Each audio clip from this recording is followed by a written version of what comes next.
Bonjour à tous, je m'appelle Julien Pellabert et je suis négociateur professionnel. Mon métier est de former, d'accompagner, d'assister des entreprises ou organisations à la conduite de leurs négociations les plus sensibles et les plus complexes. Bienvenue dans Pour parler, le premier podcast de la négociation en France. Notre ambition est simple, vous donner des clés pour mieux négocier pour votre quotidien professionnel et personnel. Vous aimez notre podcast? N'oubliez pas de vous abonner. Toutes les 2 semaines, nous recevons un expert qui abordera une problématique et vous partagera ses astuces pour mieux négocier. Aujourd'hui, j'ai le plaisir d'accueillir dans Pour parler Mohamed Boclé. Salut Mohamed, comment ça va? Ça va, merci. Merci Julien pour l'invitation. Ça fait plaisir d'être ici. Eh ben, extrêmement ravi parce que t'as un parcours qui est hors norme et deux, tu fais quelque chose qui est vraiment improbable. Alors, je vais pas du tout spoiler. Est-ce que t'aurais la gentillesse déjà de te présenter pour les gens qui te connaissent pas encore et ça nous permettra après d'orienter le podcast, s'il te plaît. Ok, donc je m'appelle Mohamed Boclé. Je suis formateur, conférencier et maintenant auteur en technique d'apprentissage. Donc j'apprends à apprendre et je suis également vice-champion du monde de lecture rapide et triple champion de France de mind mapping. Initialement, j'ai une formation d'ingénieur et il y avait des grosses difficultés scolaires quand j'étais jeune, pas du tout un lecteur, et à 30 ans, j'ai découvert la lecture rapide. Ça a littéralement changé ma manière d'apprendre, ma manière de vivre, et je me suis passionné sur toutes les techniques d'apprentissage, et aujourd'hui j'en fais mon métier depuis presque 2 ans, et on a formé avec mon centre de formation plus de 10 000 personnes aux techniques d'apprentissage. C'est incroyable. Donc, en fait, tu as eu une forme d'illumination au bout d'un moment. Comment ça s'est passé, cette prise de conscience qu'on pouvait hacker le cerveau? Je sais pas si c'est le bon terme, mais en tout cas qu'on pouvait on pouvait dégoupiller peut-être des croyances limitantes qu'on avait pour apprendre différemment. Comment ça s'est passé? C'est des rencontres, c'est des lectures Alors, c'est pas des lectures parce que tout simplement je lisais pas. Moi j'ai redoublé à plusieurs reprises. Je suis dyslexique. Je devais aller en SECPA quand j'étais jeune, quand j'étais en primaire. C'est plutôt classe de perfectionnement parce que SECPA c'est au collège, mais perfectionnement.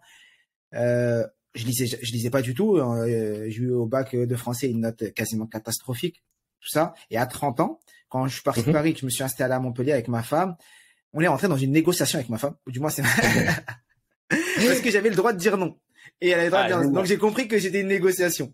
Un soir, je rentre du travail et elle me dit, Mohamed, j'ai vu un atelier de lecture rapide, un gars qui fait des ateliers de lecture rapide, je trouve qu'il est inspirant, c'est bien que tu ailles le voir. Et je lui dis, mais je la regarde dans les yeux, et je dis, mais un atelier de quoi? Elle me dit de lecture rapide. Je dis, mais je vais pas aller à un atelier de lecture rapide, je déteste la lecture. Tu sais que la dernière fois que j'ai lu un livre, c'était pour le bac de français. Je vais pas aller dans une salle avec des geeks de la lecture et commencer à lire, parce que moi j'aime pas lire. Ouais. Et elle est rentrée dans une négociation où elle est revenue à plusieurs jours, à chaque fois elle revenait, non mais je t'assure, c'est bien, c'est une bonne chose. Et le dernier truc, ça a été, je t'ai inscrit. Donc, ouais. Qu'est-ce qu'elle voyait que tu voyais pas? Je sais pas. Franchement, ce qu'elle voyait, parce que en arrivant sur Montpellier, parce que moi j'ai grandi à Paris, à Saint-Ouen, jusqu'à mes 30 ans, j'ai toujours été odonien. Quand on arrivait à Montpellier pour le travail, tu arrives dans une nouvelle ville, tu connais personne, et on avait ce besoin de rencontrer du monde. Et peut-être que elle voyait que j'avais besoin de rencontrer du monde parce que ma vie c'était, je vais au travail, je rentre, je suis à la maison avec ma femme et mes enfants, et j'en avais qu'à l'époque, et ce besoin de sortir. Et peut-être que, et comme on cherchait sur Montpellier des activités, moi je voulais faire du théâtre, j'avais pas trouvé d'endroit pour faire du théâtre, et elle a vu que cette personne qu'elle suivait, elle était très inspirante. Et plus, c'est peut-être pas la lecture initialement sur laquelle elle voulait m'envoyer, mais c'est plus, va rencontrer cette personne qui est inspirante sur Montpellier, qui va t'apporter des choses et c'est peut-être pour ça qu'elle s'est inscrite à ma place. Et un jour, elle me dit, c'est bon, t'es inscrit, t'y vas, c'est dimanche. Et quand je suis arrivé là-bas, révélation. Truc incroyable, je sais pas comment expliquer ça. Première fois, déjà j'arrive, je tombe que sur des jeunes, 25, 30, moi j'avais 30 ans, 25, 30, 35. Quand je dis avec des jeunes, non, c'était faux parce qu'il y avait un ancien de la gendarmerie qui avait 50 ans, mais l'état d'esprit, c'était un état d'esprit entrepreneur, dans le changement, je veux évoluer, je veux apprendre, et qui m'explique qu'on peut lire un livre de 200 pages en 1 heure, qu'on peut mémoriser, que tout le monde peut apprendre, que c'est à la portée de tout le monde, que ce qu'on nous a enseigné à l'école, qu'on était bête, qu'on n'y arriverait pas, c'est faux. Et ils me montrent les techniques et ils me font appliquer tout de suite. Et moi, je suis quelqu'un qui a besoin d'appliquer. Et donc, directement, je me rends compte que ça fonctionne. Parce que dans mon processus d'apprentissage, je suis dans l'apprentissage et l'application directe. Et donc, on a appliqué direct, je voyais que ça fonctionnait. Et je me dis, c'est incroyable. je rentre chez moi avec beaucoup d'enthousiasme et c'était tous les dimanches. Et donc, je commence à y aller tous les dimanches à ces ateliers. Ces personnes deviennent presque mes amis. Et après, je m'investis de plus en plus et jusqu'à voilà. Après, j'ai continué à me former. Après, je suis parti former. J'ai investi beaucoup d'argent dans la formation pour me former. Et après, j'ai commencé à enseigner. Parce que la troisième chose, c'est j'apprends, j'applique, je partage. Donc, j'ai commencé à enseigner et jusqu'à en arriver où j'en suis aujourd'hui. C'est top. Et c'est intéressant, t'as trouvé quasiment toute cette connaissance en France ou t'es allé en chercher dans d'autres pays qui travaillent sur ces sujets-là, parce que t'es 3 fois champion de France de mind mapping et vice-champion du monde de lecture rapide. Est-ce que c'est une spécificité qu'on retrouve facilement en France et pas forcément ailleurs, ou ça t'a demandé beaucoup de travail d'aller chercher cette information, toi? Alors, comme on a beaucoup de chance d'être en France, parce que l'accès au savoir est à la portée de tous. Internet, c'est incroyable. Tu vas sur Internet et t'as tout. T'as également plein de formations en ligne et t'as une personne qui a énormément démocratisé ces techniques, c'est Tony Buzan. Souvent on dit que c'est l'inventeur, mais en soi c'est pas l'inventeur, parce que on dit que le mind mapping, Léonard de Vinci utilisait déjà le mind mapping, une forme de mind mapping. Et lui, Tony Buzan, l'a démocratisé comme on le voit aujourd'hui. Tony Buzan, c'est un Anglais. Et tous ses ouvrages ont été traduits en français. Donc, tu tapes Tony Buzan et tu vois que tu as 5-6 ouvrages qui existent de son travail. Donc, j'ai lu tous ses ouvrages. Et après, je me suis énormément formé avec des personnes qui sont en France, également un peu aux États-Unis, mais principalement en France et Angleterre. Envie d'apprendre à mieux négocier pour améliorer votre futur professionnel et personnel? Rejoignez le premier et unique programme de formation à la négociation globale en France. Ce parcours réunit 12 des plus grands experts français de la négociation, anciens chefs de la cellule de négociation du RAID, du GIGN, enseignants à Harvard, experts en psychologie et détection du mensonge, criminologues, préparateurs mental. Le parcours est certifiant, avec une certification reconnue par l'État et 100% éligible au compte personnel de formation. C'est-à-dire que c'est 0 € de reste à charge pour 99% de nos apprenants. Alors à tout de suite sur négociation-global.com. Incroyable. Et c'est comme ça que... Là, sur notre sujet qui est vraiment apprendre à mieux négocier, ton expertise, on l'a bien compris, elle est sur le fait d'apprendre à apprendre et pas forcément sur la négociation. Et nous, on a beaucoup d'auditeurs qui veulent devenir des meilleures versions d'eux-mêmes, qui veulent monter en compétence sur ce sujet de la négociation, parce que c'est extrêmement pragmatique. C'est quelque chose qui permet vraiment d'accélérer, si tu veux. Enfin, pour moi, je vois la négociation un peu comme un raccourci dans ta vie qui est un jeu vidéo, et quand tu as la négociation, tu as le code secret qui te fait gagner 2-3 niveaux, qui te fait gagner 2 ans, 3 ans, ça peut être des promotions, d'opportunités, etc. Quelqu'un qui veut apprendre, c'est intéressant parce que toi tu me disais dans ta scolarité, c'est pas forcément là où tu avais pris le plus de plaisir et que tu étais le meilleur. La première chose sur laquelle on peut être confronté, c'est de se dire est-ce que c'est fait pour moi d'apprendre? Comment est-ce qu'on peut hacker son cerveau? Comment est-ce qu'on peut vaincre ses croyances limitantes déjà sur l'apprentissage? Déjà, la première chose, c'est que il y a beaucoup de personnes qui pensent ne pas être intelligents. Et l'intelligence, c'est une capacité humaine. On est tous intelligents. Et on a, en 1905, un Parisien qui invente le test de quotient intellectuel. Et le quotient intellectuel évalue 2 types d'intelligence, logico-mathématique, verbo-linguistique. C'est ces 2 types d'intelligence. Et il fait abstraction de toutes les autres types d'intelligence. Et tu as Howard Gardner qui développe le concept des intelligences multiples avec 9 types d'intelligence. Donc déjà, peut-être qu'on en parlera tout à l'heure, mais déjà, il faut dire qu'on est tous intelligents. Ensuite, tu peux nous les donner peut-être les 9 types d'intelligence que les gens puissent, parce qu'effectivement on peut avoir, je pense, une intelligence humaine, t'as la musique, t'as le sport, t'as c'est ça. T'as celles qui sont les plus connues, c'est logico-mathématique, verbo-linguistique. Donc appétence sur les langues, l'écrit, mathématiques, tout ce qui est logique. Après t'as visio-spatiale, toute la spatialisation. T'as l'intelligence kinesthésique.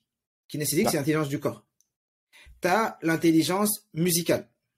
Ça, c'est également une intelligence. T'as l'intelligence intrapersonnelle et interpersonnelle. T'as l'intelligence naturaliste et t'as l'intelligence existentielle. Et donc ça, c'est les 9 types d'intelligence.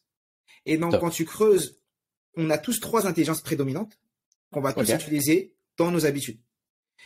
Dans notre mode de fonctionnement, même sans s'en rendre compte, on a 3 de ces intelligences qu'on utilise naturellement. Et après, on va développer les autres intelligences pour arriver à nos objectifs si on en a besoin. Mais pour revenir à ta question, par où tu commences déjà? Les personnes qui disent, moi, je sais pas, je suis bon à apprendre. On apprend tous tous les jours, même de manière inconsciente. Et au début, il va falloir trouver les sujets qui t'intéressent et aller te dire, je vais apprendre sur des sujets qui m'intéressent. Et souvent, ce que les gens font, ils apprennent, mais ça reste que de la théorie. Et le fait que ça reste que de la théorie, ils prennent pas conscience de ce qu'ils ont appris. Et donc, on est beaucoup aujourd'hui, et moi, ce que j'enseigne et je veux que les gens fassent, c'est apprendre, appliquer, partager. Ouais. Moi, je suis fondateur de Connaissance Illimitée, et souvent on me dit, mais qu'est-ce que veut dire connaissance illimitée? Pour moi, connaissance illimitée, ça veut dire j'apprends quelque chose. La connaissance, c'est le savoir appliqué. Si tu veux prendre la définition, la connaissance, c'est le savoir appliqué. Donc, tu apprends quelque chose, tu l'appliques. Quand tu l'appliques, tu vas venir ancrer le savoir. Et ensuite, quand tu vas le partager, tu vas confronter ton savoir aux gens qui sont autour de toi. Et donc, ça va venir encore plus ancrer ton savoir. Et si je voulais rentrer encore un peu plus dans le détail, on pourrait dire que apprendre, appliquer, partager, ça utilise les différents types de mémoire. La mémoire sémantique, épisodique et procédurale. Parce qu'on a plein de types de mémoire et chaque mode de fonctionnement va venir toucher dans ce type de mémoire. Pour faire simple, c'est comme si notre cerveau, c'était des tiroirs. Il y avait 3 tiroirs dans la mémoire long terme. La mémoire sémantique, c'est les mots. C'est notre bibliothèque interne. Sémantique, c'est les mots, notre bibliothèque interne. C'est tout ce qu'on a appris depuis notre enfance et qui vient stocker. Épisodique, c'est les épisodes de notre vie. C'est souvent associé à une émotion et c'est les épisodes. Ouais. Et procédural, c'est l'action, c'est la procédure, c'est l'acte. Aujourd'hui, tu réfléchis plus quand tu mettais là, c'est quand tu fais du vélo, quand tu prends ta voiture. Tu as plein de choses que tu fais. C'est pour ça que le GIGN, les pompiers, un sportif de haut niveau, ils répètent tous les jours les mêmes exercices pour que le jour où il est confronté à l'opération, sa mémoire procédurale reproduit le mouvement sans même avoir à réfléchir. Et donc nous, en apprenant, en appliquant et en partageant, on va venir stocker dans ces 3 types de mémoire. Donc c'est comme si tu dupliquais le savoir dans 3 tiroirs et que si à un moment tu perdais un des tiroirs ou qu'un des tiroirs t'arrivais plus à l'ouvrir, tu pourrais ouvrir les 2 autres. Et donc ça te permet de mieux garder l'information. Écoute, c'est passionnant parce que je vois plein de parallèles. Déjà juste l'apprentissage, si tu le mets pas en application, on en a parlé un petit peu en off avant. Pour moi, c'est de la philosophie, si tu veux, ça sert pas à grand chose. Si tu le confrontes pas derrière, c'est vrai que c'est compliqué. Et le fait de le partager, moi, j'ai jamais été aussi bon qu'à partir du moment où je l'ai partagé parce que ça t'oblige à structurer ta connaissance et des fois à te poser des questions sur des choses que tu pensais tellement triviales. Tu dis non mais ça. Et puis en fait, tu dis mais pourquoi c'est comme ça? Et tu as des questions qui te challenge intellectuellement. C'est top. Mais je veux juste revenir sur ces notions d'intelligence multiple. Parce que c'est vrai que malheureusement, moi j'en ai été victime un petit peu, c'est que le système scolaire, quand tu fais des études, il met des intelligences où tu n'es pas forcément présent, quoi. Moi j'ai toujours cette image, tu sais, c'était un petit croquis que j'avais vu quand j'étais plus jeune.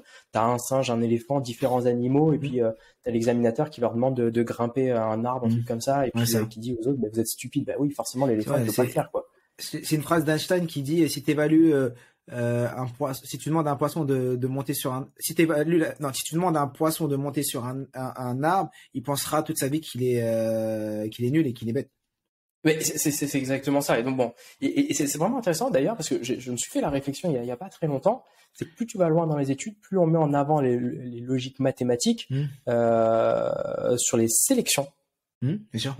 Mais par contre, dans le contenu d'apprentissage à proprement parler et dans ta vie professionnelle, c'est pas forcément ce que tu vas mettre le plus en avant. Alors, je dis pas que les mathématiques ne servent pas à grand chose, c'est pas mon propos. Au contraire, je trouve que c'est génial.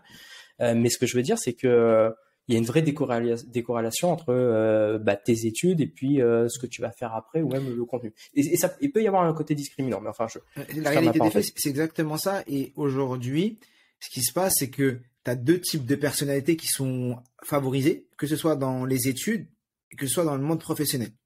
Quand tu es au travail, tu vas, même quand tu as une personne dans ton équipe, tu vas l'évaluer sur sa capacité à bien prendre la parole ou à bien écrire et sa capacité à être structuré, organisé, te rendre tout à l'heure et tout. Donc, c'est 2 intelligences que tu vas vraiment évaluer. Mais ce que des fois on oublie, c'est que tu as des personnes dans ton équipe qui n'ont pas forcément ces intelligences, mais qui apportent beaucoup dans l'environnement.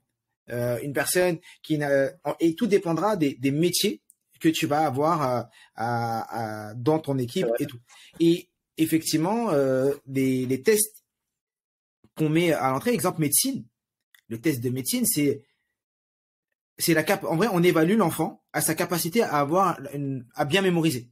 C'est-à-dire que, à retenir de l'information. Juste, c'est-à-dire que peut-être parce qu'un médecin, il faut il ait de l'empathie. Il faut qu'il soit interpersonnel parce qu'il faut qu'il puisse interagir avec les personnes qui sont devant lui. Il a besoin de plein d'autres choses. Mais la première année, on n'évalue pas ça. On évalue juste sa capacité à être bon à mémoriser et à ressortir ce qu'il a appris. Exemple, aujourd'hui, les profs, on est sur du bac plus 6. Avant, c'était du bac plus 5, on est sur du bac plus 6. Et pour être enseignant, bac plus 6, et également, dans les tests, il y a plein de tests qui sont basés sur ça. Mais un enseignant, c'est pas ce qu'on lui demande au début. On lui demande, c'est d'être proche de ses élèves, d'avoir la fibre pour enseigner. Et c'est pour ça que malheureusement, ceux qui vont accompagner nos enfants, qui vont les faire grandir, le système de sélection, pour moi, n'est pas le plus adapté. Après, je sais pas lequel il faudrait mettre en place. Je dis ça, mais il y a des choses qui peuvent être ajoutées ou mieux évaluées. Je suis assez d'accord. Et pour revenir sur cette notion d'intelligence multiple, il y en a deux qui sont mis en avant dans l'éducation. Demain, je veux apprendre sur un nouveau domaine. Tu me dis qu'il y en a trois sur lesquels on est plutôt bon et doué. Comment est-ce que je fais pour identifier ces trois intelligences? Est-ce qu'il y a des méthodes? Comment est-ce que je fais pour déjà voir où est-ce que j'ai des appétences? Parce que ça se trouve, j'ai des intelligences, je ne le savais même pas, quoi. C'est incroyable. Pourquoi c'est incroyable que tu me racontes ça. La dernière fois, j'étais en formation physique avec un groupe sur une formation mémorisation. Et à la fin, à la pause, parce que je parle des intelligences multiples, j'explique chacune des intelligences, mais on n'a pas trop le temps, mais je prends chacune des intelligences et j'explique. Et elle vient me voir, elle me dit, Mohamed, c'est incroyable. Elle me dit, je pensais que j'avais un problème, mais en vrai, non. Et je dis, mais pourquoi tu me dis ça? Elle me dit, parce que moi, dès que j'apprends, j'ai besoin de le partager. Je suis toujours dans le partage, et j'arrive pas à apprendre tout seul. Dès que j'ai quelque chose, j'ai besoin d'aller le présenter, l'expliquer. Et donc, elle avait une intelligence interpersonnelle très développée. Et elle a pensé que c'était un problème, qu'elle avait un problème au fond d'elle. Et donc, des fois, elle mettait le frein à main parce qu'elle n'osait pas aller expliquer, elle n'osait pas aller partager parce qu'elle se disait, mais en vrai, je suis bizarre par rapport aux autres. Et inversement, tu as des personnes qui vont avoir besoin de ce moment où ils vont être seuls dans leur coin, qui ont besoin de pas être coupés, de que personne ne les dérange quand ils ont besoin d'apprendre. Ils sont beaucoup dans l'interpersonnel. Et inversement, dans le monde dans lequel on vit, si une personne est dans son coin, qu'elle se rentre dans sa bulle pour être concentrée et aller à l'essentiel, on va dire, ah oui, cette personne, elle est à la marge, elle est timide, elle est ci ou elle est ça. Maintenant, pour répondre à ta question, moi, je vous invite à lire sur ce sujet. Exemple, j'ai mon livre Connaissance illimitée dans lequel j'explique les différents types d'intelligence. Donc, dedans, je prends chacune des intelligences, je la développe et je dis comment on peut l'appliquer dans son monde professionnel. Déjà, en lisant ça, et en lisant tout ce chapitre sur les intelligences multiples dans le livre Connaissance illimitée, le lecteur, il va déjà pouvoir s'auto-analyser. En se disant, voilà, là, je me retrouve dans ça, je me retrouve dans ça, je me retrouve dans ça. Et quand tu analyses ça, tu te rends compte souvent que tu as 2 à 3 points ou 2 à 3 intelligences qui sont celles que tu utilises le plus souvent. Parce que c'est des intelligences prédominantes. Alors, on est tous intelligents, on a tous les 9 intelligences. Ça, c'est important de se le dire. On a tous les 9 intelligences, mais il y en a qu'on a plus développé que d'autres. Et c'est ça qu'il faut avoir en tête. Maintenant, est-ce qu'il faut développer les 9? Non. Mais, parce que, exemple, moi, pourquoi je vais aller développer l'intelligence musicale? J'en ai pas, aujourd'hui, pas d'intérêt. Et d'autres, ils ont un intérêt parce qu'ils ont envie de jouer des instruments, mais, exemple, t'es négociateur, parce qu'on est dans la négociation. T'es négociateur, t'es pas du tout interpersonnel, je pense que ça va poser problème. T'es pas du tout interpersonnel également, ça va poser problème. Parce que si t'es pas dans l'interpersonnel, t'es pas dans l'introspection, dans l'analyse de la personne qui est devant toi, dans l'autonomie en te disant, oui, il est en train de dire ça, faut que j'analyse, faut que je prenne le temps de bien parler et de savoir ce que je dois dire et pas être, je vais que de l'avant. Donc l'interpersonnel. Et inversement, si t'es pas interpersonnel, donc dans ta négociation, t'as pas, après, moi, je suis pas négociateur, mais juste avec mes filtres et comment je vois les choses. Mais si t'es pas interpersonnel, donc t'as pas la relation à l'autre, discuter avec la personne, poser des questions pour comprendre son besoin, pour aller en profondeur et pas juste débiter ce que t'as envie de. Je pense que ça va poser problème. Donc, et si t'es pas, et donc, je vais te d'autres intelligences, mais on va déjà juste s'arrêter. C'est quoi les 3 intelligences, tu penses, les plus adaptées pour ce métier qu'est la négociation? Moi, je pense que l'interpersonnel et l'intrapersonnel sont très importants. L'interpersonnel, c'est donc la relation à l'autre et c'est se Capacité à créer du synchroniser lien. à la personne qui est devant nous. L'intra, ça va être la capacité à prendre du recul, à prendre des bonnes décisions, à poser les bonnes questions, à analyser et pas aller tout simplement être en introspection. Moi, pour moi, c'est les deux plus importantes à avoir aujourd'hui. Ok. Après, en fonction des gens, il y en a qui vont utiliser la logico-mathématique ou la verbo-linguistique pour arriver à leur fin. C'est-à-dire que tu as les D'accord. deux dans la relation à l'autre et certains qui vont être beaux parleurs, avoir une capacité de bien parler, et qui vont être plus dans le verbo-linguistique, soit à l'oral, soit à l'écrit. Et ils vont utiliser ça comme force. D'autres qui vont plus être dans le logico-mathématique et qui vont arriver à négocier et créer leur négociation sur les chiffres, sur la logique, pour faire comprendre à la personne qui est devant nous que c'est logique de prendre telle ou telle décision. Ouais, écoute, Je passionnant. pense que c'est ça. Là, comme ça, à chaud. Hein. Je suis pas, j'ai pas fait d'analyse de négociateur, mais à chaud, je dirais ça. Mais tu vois, Je sais c'est pas si tu vraiment partages. c'est oui, complètement. Pour l'interpersonnel, oui, capacité à créer du lien, c'est extrêmement important. Cette notion d'empathie, de générer une dynamique de confiance ou à minima de sécurité. L'intrapersonnel, c'est l'empathie envers soi-même qu'on peut avoir. Le fait d'être accompagné, on en parlait en off avec un psy ou des choses comme ça, effectivement nous permet de comprendre nos mécanismes de décision. Mais c'est bien d'ouvrir le champ des possibles de l'intelligence parce que c'est vrai que sur une éducation où mathématiquement où t'es pas le plus aguerri, t'entends toute ta jeunesse que t'es pas fait pour les études, c'est vraiment l'effet Golem, je sais pas si ça te parle, qui est l'inverse de l'effet Pygmalion.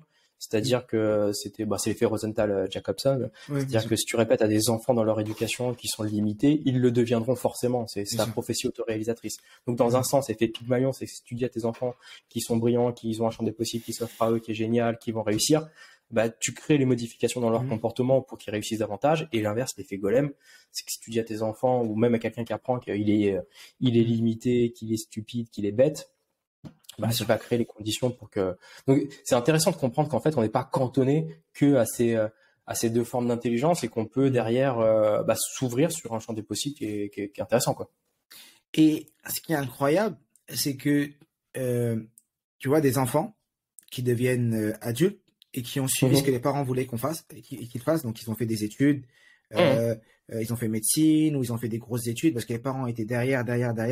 Et à 35 ans, à 40 ans, plaquent tout pour aller faire quelque chose de manuel, pour devenir artisan, parce que pendant toute leur scolarité, ils ont freiné leur intelligence naturaliste, ils ont freiné telle ou telle intelligence, ils n'ont pas voulu la mettre en avant, parce qu'ils pouvaient pas, pour rester dans le cadre, et le jour où ils ont accepté de sortir du cadre qu'on leur avait prédéfini, ils ont utilisé réellement leur intelligence pour arriver et faire des choses incroyables, et aujourd'hui, ils font plein d'autres métiers. Et c'est parce que il a fallu du temps pour en arriver là. Et aujourd'hui, je pense qu'on est dans un monde où on doit plus remettre en question et se dire, déjà, il y a une inflation des diplômes. Le bac plus 5 aujourd'hui, c'est pas le bac plus 5 il y a 15-20 ans. Aujourd'hui, tout le monde a un bac plus 5. Bientôt, ça sera, si t'as un doctorat, on t'écoute. Si t'as pas de doctorat, c'est comme un peu quand j'étais jeune, il fallait avoir le bac plus 5. Si t'avais pas le bac plus 5, c'était aujourd'hui tout. Et aujourd'hui, il va falloir, je pense, se réinventer et plus écouter qui on est. Écouter la personne pour que cette personne elle soit épanouie parce que déjà il y a l'intelligence artificielle qui va changer plein de choses, qui remplace des métiers et ce qui va nous différencier des ordinateurs et tout, c'est notre capacité à apprendre et notre capacité à être dans des métiers passion. Parce que là, tu vas vraiment kiffer ce que tu fais, tu vas pas juste être en train de faire un truc juste pour manger. C'est pas évident. Le moment où on trouve sa passion et qu'on arrive à en vivre, là, on s'ouvre un champ des possibles. Là, pour le coup, je pense qu'on devient illimité, mais c'est pas toujours évident pour le commun des mortels de trouver sa passion, quoi. J'ai l'impression que toi, t'as trouvé ce qui t'animait relativement jeune, comme moi, et puis t'as des gens qui découvrent à 20 ans, puis t'as des gens à 50 ans et certains à 60 ans, ils l'ont toujours pas trouvé. C'est chacun un peu son chemin de vie. Bien sûr. C'est pas forcément évident, donc, de trouver ça. Maintenant, quand t'as trouvé ta passion, à partir de cette hypothèse de travail, que tu veux apprendre, c'est quoi les routines que toi tu mets en place pour apprendre? Je pense que ça, aujourd'hui, moi, tel que je le perçois, mais ça, c'est en train d'évoluer. L'apprentissage passe beaucoup par la lecture, mais maintenant, il y a de plus en plus de vidéos, de e-learning, d'ateliers où tu peux échanger. T'as les MOOC, t'as pas mal de choses, mais c'est quoi tes 3 hacks que tu mets en place, toi, pour apprendre à apprendre? Pour quelqu'un, quelle que soit la discipline, les gens qui nous écoutent ont bien compris que c'est beaucoup plus large que la négociation. Mais demain, je vais apprendre une langue, je vais apprendre un métier, je vais apprendre à mieux négocier, comme le topic du podcast. C'est quoi les 3 choses que tu peux mettre en place? Et puis après, on rentrera un peu plus en détail sur la partie lecture, savoir si tu peux nous donner des tips pour être plus productif. D'accord. La première chose, c'est déjà, avant même des routines, c'est pourquoi. Pourquoi je veux apprendre? C'est le pourquoi. Pourquoi j'ai envie d'apprendre l'anglais? Pourquoi j'ai envie d'apprendre la négociation? Pourquoi j'ai envie d'apprendre à lire plus vite? Ce pourquoi va te permettre de mettre en place ces routines. Parce que si t'as pas le pourquoi, si tu dis juste je veux des routines, tu commences à les mettre en place, au bout d'une semaine, tu vas arrêter de les mettre en place parce que t'as pas la raison qui te pousse à mettre ces routines en place, tout simplement. Et il faut que ce pourquoi il soit assez fort. Objectif. Il y a un objectif, mais même l'objectif pour moi, ce serait juste après le pourquoi. D'accord. Donc c'est quoi? C'est vraiment, c'est la raison profonde qui te pousse. Et il y en a qui vont dire le pourquoi, c'est réussir la négociation que je vais avoir dans 2 semaines. Ça, c'est un pourquoi. Mais est-ce que le pourquoi, c'est pas être un super négociateur? Ouais, ou est-ce que mon pourquoi, c'est comment? D'accord. C'est prendre son autonomie, s'émanciper, gagner en liberté. Voilà, prendre mon autonomie, s'émanciper. Parce que mon vrai pourquoi, c'est que je veux créer ma propre boîte de négociation. Et donc, pour créer ma propre boîte de négociation, il faut que je réussisse les 4 négociations qui arrivent pour me montrer que je peux, ou parce que je veux une augmentation. En vrai, c'est la raison profonde. Une fois que tu as la raison profonde, là, tu vas définir un objectif plus concret, plus smart, qui va te permettre de le délimiter dans le temps, qui soit ambitieux et tout ça. Une fois que tu as ton pourquoi, en termes de routine, moi, j'ai utilisé les miennes, mes routines que j'utilise beaucoup. Ça va être j'écoute beaucoup de podcasts d'audio. C'est-à-dire que même des formations en ligne, je vais les mettre et je vais essayer de combler tous les temps parce que on vit dans un monde où le temps est la denrée la plus rare. On a tous 24 heures, mais pour moi, il y a tellement de choses, tellement de projets. Et si on veut laisser du temps pour passer du temps pour nos enfants, du temps pour notre vie de famille, moi, je vais essayer chaque fois que j'ai un blanc, j'ai un truc, je vais toujours le combler avec de l'écoute, d'apprendre quelque chose que j'ai envie d'apprendre. Et à chaque fois, je vais me dire, voilà, j'ai écouté, mais je pas juste écouter de manière passive, c'est écouter en me disant, qu'est-ce que moi, dans mon cas de figure, parce que moi je suis dans l'enseignement, c'est qu'est-ce que moi je vais pouvoir appliquer ou partager. Parce que je suis dans cette notion d'apprendre, d'appliquer, partager. Et donc à chaque fois que j'écoute, je me dis, mais qu'est-ce que moi je vais pouvoir partager à mes équipes? Qu'est-ce que moi je vais pouvoir partager à mes élèves? Exemple, hier j'étais en coaching avec quelqu'un, je fais donc, je prends des coachings sur ce qu'on appelle la dépolarisation. C'est un truc super intéressant. Et la personne m'a fait, on discutait, il m'a donné 2-3 citations qui étaient incroyables. Et direct, je me suis dit, je vais les partager. Je suis là pour moi, mais je suis également en train de me dire, qu'est-ce que moi je peux donner? Je suis pas juste, qu'est-ce que je vais prendre, mais ce que je vais donner. Donc, c'est le premier, moi, j'utilise beaucoup les podcasts, l'écoute et la lecture. Le deuxième, c'est la lecture. J'écoute, je lis et j'applique ce que j'écoute et ce que je lis. En me disant. Juste pour revenir sur la partie podcast, est-ce que tu peux nous donner comment est-ce que parce que moi, tu vois, je suis pas énormément pas de podcasts paradoxalement, mais je vais voir des podcasts qui vont plus sur la négo, mais je me rends compte que très rapidement, j'arrive à une surcharge cognitive quand je fais 2 choses en même temps. Et donc mon cerveau, en fait, j'ai pas toujours un temps de qualité quand j'écoute et qui peut me desservir. Est-ce que toi, quand parce que tu vois, écouter pour écouter, je veux dire. Tu peux passer 1 heure à écouter, t'es dans tes pensées, et puis c'est rien passé, tu as fini ton podcast, t'es à des années-lumière. Un peu comme quand t'as regardé une série télé. Comment est-ce que tu fais pour écouter le podcast et te reconcentrer, ne pas partir, tu vois ce que je veux dire? C'est une très très bonne question, parce qu'il y a un truc que j'ai pas précisé. Quand j'écoute des podcasts, je suis pas en train de travailler. Je suis pas en train d'apprendre, je suis pas en train de lire, je suis pas en train ça c'est important. Quand je vais écouter ces podcasts, alors j'ai des moments où je vais me former réellement, je vais suivre une formation, je vais me mettre derrière mon écran et je vais suivre la formation. Mais tout ce qui est podcast, ça veut dire c'est qu'au lieu de mettre de la musique ou autre, quand je suis en voiture, quand je suis en vélo, quand des fois je marche. En vrai, ces moments blancs qui sont des moments où je dois faire quelque chose parce que je suis obligé de le faire et au lieu de le faire et le perdre. Bon, c'est souvent ces moments aussi que j'utilise pour appeler parce que j'ai des appels, mais c'est ce moment-là que je vais utiliser à écouter des podcasts. Et quand je suis en voiture, je suis en voiture, donc je roule, mais mon cerveau est concentré sur ce que je suis en train d'écouter. Et à la fin, je vais me dire voilà, quels sont les 3 enseignements ou quelles sont les 3 pépites que je vais en retenir. Parce que mon objectif, c'est toujours de me dire quelles sont les 2, les 3, peut-être qu'il n'y en a qu'une, hein, peut-être qu'il y en a 5. Mais, et être dans conscientiser. Ça veut dire que quand la personne me dit une pépite, des fois, je me pose. Je dis, ah ouais. Pas juste écouter. Et là, je me dis, ah ouais, ça, c'est intéressant. Mais parce que je le fais pendant des moments où je suis en train de faire du vélo, de la marche, des choses qui me permet de pouvoir faire 2 choses en même temps. Donc, tu mets un time, stop.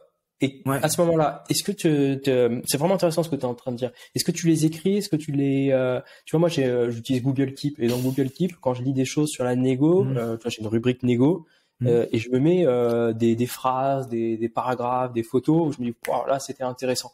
Et quand tu écoutes un podcast, c'est vraiment intéressant de se dire, je fais l'effort, de l'écouter pour en retenir quelque chose, parce que déjà on n'est pas spectateur, on devient quasiment acteur du podcast. Et derrière, une fois que tu as ce top 1, top 2, top 3, qu'est-ce que tu en fais? Tu l'as utilisé, tu l'as perdu, tu l'as écrit sur un papier, comment tu t'ordonnes tout ça? Bah, souvent je l'écris dans mes notes, comme un peu toi, je les mets dans mes notes. Après, j'ai des moments où je vais relire mes notes. Ça va me permettre de revoir, parce que tu l'écris, mais il faut le revoir. Et le plus rapidement, c'est de l'implémenter le plus rapidement possible. D'accord, donc le mettre en application. Et ce qui est un enseignement qu'il faut avoir aussi, c'est tout le savoir n'a pas la même importance. Ça veut dire quoi? Il faut essayer de se concentrer sur apprendre ce qui est important maintenant. Ça veut dire quoi? Quand je me suis lancé dans l'entrepreneuriat, il y a des gens qui sont autour de moi qui me parlaient de holding, de montage. Oui, il faut pas payer d'impôts, faut réduire l'imposition, faut faire ci. Et donc, tu as des personnes qui vont rentrer dans ça, dans ce monde. Je veux optimiser ma fiscalité, créer une holding, faire ci, faire ça. Mais quand tu lances ton entreprise, le plus important, c'est de savoir comment tu délivres de la qualité à tes clients. Et donc, apprendre ça, oui. Mais est-ce que j'ai besoin de l'apprendre au moment où je me lance? Ou est-ce que j'ai besoin de l'apprendre dans 1 an ou dans 2 ans? Et ça, c'est important. C'est-à-dire qu'un négociateur, je sais pas, je connais pas assez bien la négociation. Mais si tu es un négociateur junior, est-ce que tu as besoin d'aller rentrer dans les détails de certains types de négociations très complexes, des choses où tu vas passer des heures à lire, à essayer de comprendre le truc pour te dire, mais si un jour ça devait m'arriver que et que je devais être confronté à ça, le fait de l'avoir lu maintenant, ça va me servir. Non, mais le jour où tu vas être confronté à ça, tu vas l'apprendre. Concentre-toi sur le Pareto du 80-20. Quels sont les 20% de savoir que tu vas apprendre qui vont te délivrer 80% de résultats. Et donc, moi, quand je me suis lancé dans l'entrepreneuriat, je me suis focalisé sur comment je peux délivrer un maximum, avant même de comment faire de l'argent. Après, moi, c'était peut-être un défaut qui est devenu une qualité parce que c'est ce qui a marché. Avant même de me dire comment je vais gagner de l'argent, comment je vais faire en sorte d'augmenter la valeur perçue et tout Non, moi, je me suis concentré sur comment je peux faire enseigner et donner de la qualité à mes élèves.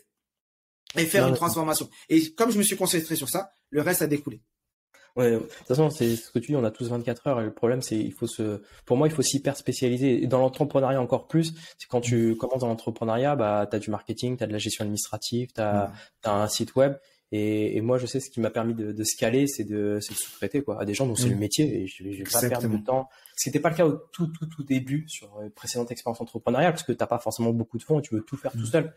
Mais ok, donc se spécialiser, passionnant. Quand tu commences, dis-moi. Quand tu commences, tu as 2 choses. Soit tu as le temps, soit tu as l'argent. Ouais. Dans la vie, c'est souvent ça. Soit tu as le temps, soit tu as l'argent. Soit tu as le temps de le faire tout seul et tu le fais. Soit tu as l'argent et tu le délègues. Quand tu n'as pas l'argent, bah, tu as le temps. Quand t'as voilà. Et donc, tu choisis où tu mets ton curseur. Et aujourd'hui, après, il faut tout le monde investir. Il faut, tu vois, sous-traiter, c'est une vraie dynamique entrepreneuriale. Alors, c'est pas l'objet du podcast, mais tu gagnes du temps à ce moment-là et c'est pas toujours évident. On a parlé du podcast, en moyen d'apprentissage. Deuxième, la lecture. Mais la lecture, tu peux avoir des gens qui vont te dire, non, mais moi, j'en ai beaucoup en égo, qui me disent, moi, je suis pas fait pour ça. Moi, j'aime pas lire. Alors qu'ils sont passionnés par la négo. Moi, c'est pas un truc qui m'intéresse.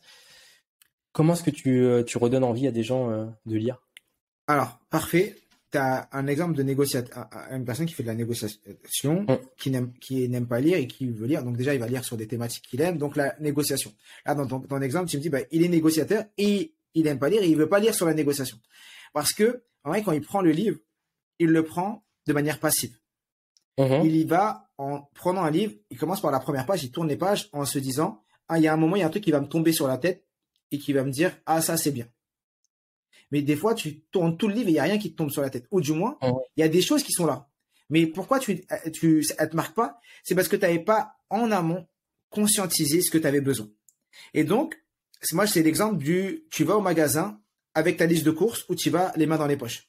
Bah, quand tu vas avec une liste de courses, à minima, tu ressors avec des choses pour lesquelles tu es allé. Et après, tu vas acheter plus de choses parce que tu as des promos, tu as plein de choses qu'il y a là et tu vas rajouter. Soit tu vas les mains dans les poches, donc tu vas faire les rayons, tu vas faire tous les rayons. Ah, ça peut-être que j'en ai besoin. Ah, ça peut-être que j'en ai besoin. Et donc, tu vas commencer à prendre des choses au pif et te rendre compte que et une fois que tu es chez toi, tu te rends compte que tu as oublié plein de choses, que ça, t'en avais pas besoin et ça te saoule. Et donc, tu dis, ah, c'est bon, moi, je vais plus faire les magasins, chérie, vas-y toi, ou vice versa.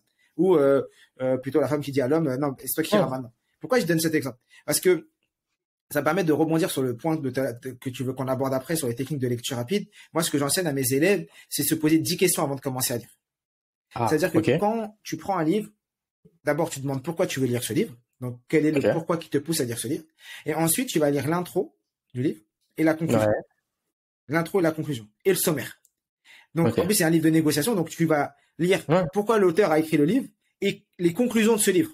Donc, où il va en arriver. Et tu lis le sommaire. Et en lisant les trois, tu t'arrêtes, tu prends une feuille et tu te poses 10 questions.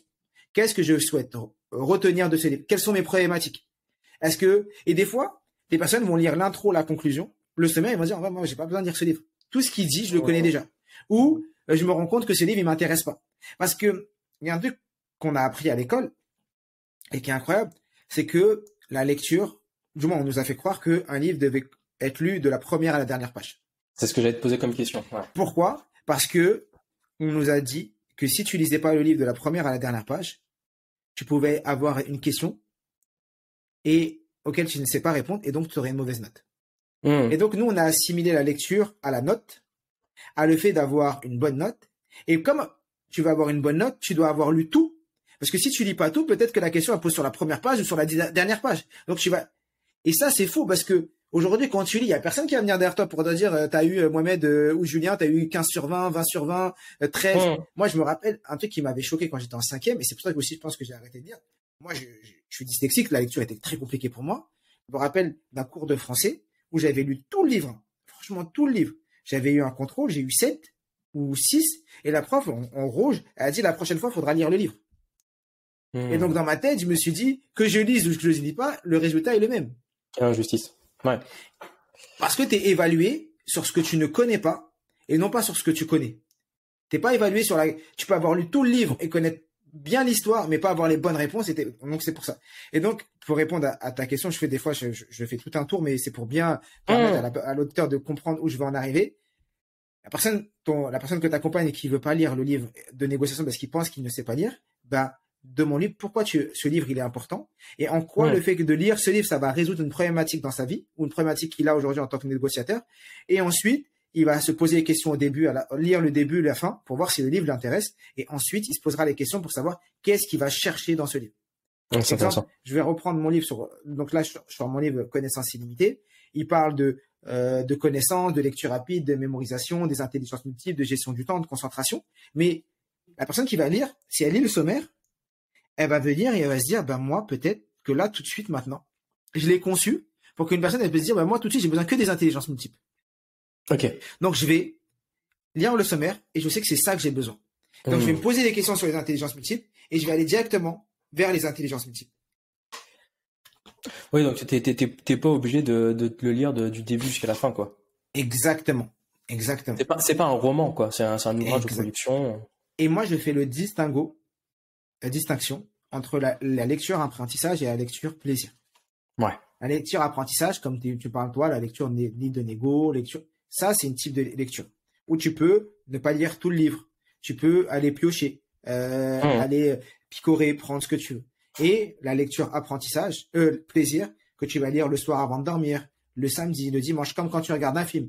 Forcément, tu regardes un film, tu regardes les 10 premières minutes du film, après tu regardes la fin du film, tu vas rien comprendre. Ou que tu commences à regarder 10 minutes au milieu, 10 minutes au début, au milieu et à la fin. Le film, il fait 1h40. Si tu regardes 30 minutes du film, bien sûr, tu vas rien comprendre. Tu vas pas comprendre pourquoi on en est arrivé là. C'est la même chose avec un roman. Tu prends le temps, tu peux le lire tout doucement, tu peux prendre. Mais là, c'est parce que tu es là pour t'évader, évacuer, déstresser, tout ça. C'est-à-dire quand tu fais des romans, t'es pas la même dynamique, tu lis pas de la même manière. Non. Bah déjà, je lis très peu de romans parce qu'à la base, je suis pas un lecteur. Donc moi, Ok. j'ai lu beaucoup de romans pour les championnats du monde parce que les championnats du monde c'est des romans qui nous sont donnés. Donc là, pour cela, j'ai dû me mettre en condition, mais moi, sinon, je lis très peu de romans parce que Plus des livres pour apprendre sur ta exactement discipline ok, sur un peu de développement tout. personnel. Exactement. Dans ton TED, et j'invite les gens à regarder ton TED parce qu'il est très bien fait et puis il est très pratico-pratique. En tout cas, moi, j'ai pris conscience que je pouvais lire à une certaine vitesse. Euh, Est-ce que tu aurais un ou deux conseils pour... je sais que derrière, tu as une contrainte, donc on va pas rester trop longtemps. Est-ce que tu aurais un ou deux conseils pour les gens qui veulent accélérer un petit peu leur capacité de lecture? Ouais. Bon, je vous invite vraiment à aller regarder mon TED. Effectivement, Ouais. il est bien expliqué. La première chose, c'est le pourquoi je lis et le fait de se poser des questions. Ça va permettre d'augmenter le niveau de rétention et de compréhension. Ça, c'est Mhm. très important. Ça, c'est la première chose. Ensuite, on a la méthode que j'enseigne tout le temps et c'est celle que je partage le plus, c'est le guide visuel. Nos yeux Ouais. font naturellement des saccades. Ils ont tendance à regarder en haut, en bas, à droite, à gauche, un peu partout. Et quand on était enfant, et ce qui est incroyable, c'est quand tu analyses des enfants. Moi qui m'intéresse aux neurosciences, à Mhm. l'apprentissage, quand je regarde mes enfants, un de 5 ans et demi, un de 2 ans et demi, et ben je me rends compte qu'ils font des choses qui sont inconscientes, qui sont naturelles, ils le font naturellement. Intuitivement, ils le font bien. Ils le font bien. Et en le faisant, en vrai, c'est des choses que nous, on devrait utiliser maintenant pour réussir à apprendre. Et Mhm. il y a un truc que tous les enfants font quand ils sont en sixième, en CP, en CE1, même en grande section, c'est qu'ils utilisent le doigt. Parce qu'ils ont besoin quand la maîtresse, et c'est même pas la maîtresse qui leur dit d'utiliser le doigt, c'est naturellement, ils ont besoin d'utiliser le doigt, ils sont là, et même je vois mon fils de 5 ans et demi qui aujourd'hui commence à apprendre à lire, et naturellement, il va mettre la main, le doigt pour voir exactement où il en est. Et un jour, on nous dit, faut arrêter de faire ça. Parce que c'est pas bien, c'est pour nul, t'es grand, il faut pas le faire. Mais non, en vrai, t'en as besoin. L'homme a besoin de ça pour continuer à lire. T'as besoin parce que tes yeux ont tendance à regarder de partout. C'est des choses comme ça qu'on va utiliser. On a aussi les marges imaginaires. Les marges imaginaires, c'est partir du postulat que nos yeux ont un champ de vision de 180 degrés et que quand moi je regarde devant moi, j'arrive à voir ce qui est à droite et à gauche parce que quand je fixe devant, et en faisant ça, on fait abstraction du premier, avec ce postulat, tu arrives à faire abstraction du premier et du dernier mot de chaque ligne. Donc quand tu fais passer ton guide visuel, tu le mets toujours à partir du deuxième mot de la ligne et jusqu'à l'avant-dernier mot pour te concentrer J'ai sur cette essayé partie. ça et ça fonctionne, c'est terrible. Hein. Pour le coup, j'essaye d'avoir ce guide visuel et d'oublier le premier mot et le dernier mot et ça a vraiment accéléré. Par contre, Ouais. ça demande un effort de concentration, d'être vraiment focus sur ce que tu fais. Mais par contre, c'est génial. Ben, Comment est-ce que tu fais pour pas perdre sur l'attention là-dessus? bah, c'est exactement ce que tu viens de dire, c'est très bien. C'est que un des gros freins du lecteur, c'est que j'ai du mal à me concentrer. Parce Ouais. que je suis ailleurs, je pense à autre chose. Et en faisant ça, bah, tu t'obliges à être concentré. Et donc, Ouais. et ce qui se passe, c'est que moi, quand je lis, et ce que j'enseigne, c'est de jamais lire un livre entier d'un coup. Quand je dis un livre entier d'un coup, je fais des sessions de lecture. Alors, tu vas le faire avec, en vrai, j'utilise beaucoup le Pomodoro, en soi. Et je vais demander, surtout au début, de leur dire, bah, tu lis 15 minutes, tu te fais 2-3 minutes de pause, 15 minutes, parce que comme t'es super concentré, t'es dans ta bulle, tu lis 15 minutes, 20 minutes, 25 minutes, et tu fais une petite pause. Et après, tu reprends. Ce qui permet au cerveau d'être focus à 100% pendant 20 minutes, pendant 15 minutes, pendant 20 minutes. Et ce moment où tu commences à en avoir marre, où ton cerveau commence à partir ailleurs, à penser à autre chose, tu t'arrêtes. Bien sûr, tu regardes pas ton téléphone. Il y a des personnes qui lisent et qui ont leur téléphone à côté. Et pendant qu'ils sont en train de lire, ils ont une notification. Ils s'arrêtent, ils répondent, ils reprennent. Forcément, ton cerveau, il est plus dedans. Et à chaque fois que tu vas reprendre ton livre, tu vas te dire, mais où était mon cerveau? Il était pas là. En tout cas, on peut tous devenir meilleurs lecteurs. C'est ce que j'entends de ce que tu nous dis. On peut tous devenir une meilleure version là-dessus. Ah là, ça c'est une certitude. On peut pas. De toute façon, en France, on ne peut pas faire. On ne peut que progresser. Pourquoi je dis ça? Parce que le niveau qui est demandé à un enfant de CM2 qui passe en 6e, c'est de lire à 120 mots par minute. C'est ce qui est demandé dans les tests que les enseignants ont. C'est de lire à 120 mots par minute. Aujourd'hui, un lecteur lent, il lit en dessous des 200 mots minute, et un lecteur intermédiaire lit entre 200 et 500. Lecteur rapide jusqu'à 1000 mots minute. Et aujourd'hui, on est tous capables de lire. Moi, je suis à 2000. Mais ouais, même plus en compétition. Et aujourd'hui, on va dire que ouais, je suis dans les alentours de. Quand je lis tranquille, je suis dans les alentours des 1000, 1005. Ça dépend parce que c'est où je veux mettre le curseur. C'est comme si je peux me dire. Tu peux le garder combien de temps? Tu peux le maintenir combien de temps cet effort? À 2000, 2005? Bah, en compétition, quand je me suis entraîné pour la compétition, je suis capable de le maintenir pour toute la lecture d'un livre. Donc, au championnat du monde, j'ai lu un livre de 170 pages en 17 minutes. Wow. Ça fait 10 pages par minute. Quand aujourd'hui, je vais dire qu'un livre de 200 pages, je le lis en 45 minutes. Donc, je vais faire 45 minutes, 200 pages. Je vais me prendre 1 heure. Je vais me dire, là, il est 14 heures. À 15 heures, il faut que j'ai fini ce livre. Et après, je le lis et sachant que je me fais une petite pause, je vais prendre mes notes sur le côté et voilà. Pas de musique à côté, rien du tout, que du silence. Non, que du silence ou des bruits blancs. Top. Les gens qui veulent retrouver ton travail, parce qu'en fait, on pourrait en parler des heures et des heures, je les invite à regarder mohamedboclet.com, puisque tu parles de mind mapping, de lecture rapide, de mémorisation, entre autres. Écoute, c'est passionnant, en fait, je voudrais juste en parler pendant des heures et des heures, parce que ça ouvre un champ des possibles, ton travail, qui est de dire, on a toujours cette volonté de dire on peut tous devenir une meilleure version de soi-même, mais c'est le moyen d'y arriver qui est pas toujours évident. Exactement. Alors que là, toi, tu ouvres un champ des possibles qui te dit mais non, mais pas très. Tu as des fondamentaux à suivre et n'importe qui peut devenir incroyablement bon, ou on peut très égoïstement mieux accompagner aussi nos enfants là-dessus. Passionnant. J'ai l'habitude de finir le podcast toujours avec la même question, Mohamed. Si le Mohamed d'aujourd'hui devait rencontrer le Mohamed d'il y a 15 ans, 20 ans, quel est le conseil que tu lui donnerais à ce Mohamed il y a 15 ou 20 ans? La peur a tué plus de rêves que l'échec ne l'a jamais fait. Donc vas-y. C'est une phrase, c'est un de mes mantras que je me répète tout le temps. Et à chaque fois que j'ai peur, je me répète cette phrase et cette phrase qui me fait avancer. Quand j'ai voulu faire le TEDx, j'ai eu peur, je me suis répété cette phrase. Quand j'ai fait le Mont Blanc, j'ai eu peur, je me suis répété cette phrase. Quand j'ai voulu faire les championnats du monde, parce que j'avais déjà eu des titres nationaux, je me suis dit, mais tu vas pas aller au championnat du monde, t'as des titres nationaux, si t'arrives, ils vont penser que t'es nul. Je me suis dit, Mohamed, vas-y. Et c'est un mantra que je me répète énormément et qui me permet d'avancer. La peur. La peur a tué plus de rêves que l'échec ne l'a jamais fait. Le nombre de gens qui, par peur, ont tué leurs rêves. Avant même d'essayer. C'est-à-dire qu'ils auraient pu essayer et réussir. Et ils n'auraient jamais eu d'échec. Déjà, l'échec n'existe pas parce que tu fais que apprendre et tu progresses et te permettre la prochaine fois de faire mieux. Mais juste par peur, ils sont restés chez eux. Ils n'ont pas bougé. Ils n'ont pas fait la négociation. Ils n'ont pas demandé une augmentation. Ils n'ont pas appris à lire rapidement. Ils ont peur de pas finir un livre. Ils ont peur de pas réussir. Ils ont peur de pas reprendre leurs études. Exemple, tu aurais pu avoir peur de faire ton doctorat. Et aujourd'hui, tu es devenu docteur. Parce que reprendre un doctorat à 30 ans, j'ai peur. Et non, tu l'as fait et tu t'es rendu compte que non, il n'y a pas eu d'échec à la fin. Écoute, c'est génial. De toute façon, nous, dans notre travail, on pense que la peur n'existe pas. Le danger est réel, la peur est qu'une interprétation. Et on en revient à cette notion de qui ose gagne qu'on a partagé un peu en amont. Donc, oser faire les choses. Passionnant, Mohamed. Je mets les liens pour les gens qui veulent te retrouver. Un très, très grand merci à toi pour ta présence sur ce podcast. Merci à toi. Merci pour l'invitation et à très vite et à très bientôt. À très vite. Merci beaucoup d'avoir écouté Pour Parler, le premier podcast de la négociation en France. Vous aimez, likez, partagez. Toutes les 2 semaines, on reçoit un nouvel expert sur des thèmes de négociation ou connexes pour vous aider à mieux négocier. Merci pour votre soutien et je vous dis à très vite dans Pour Parler.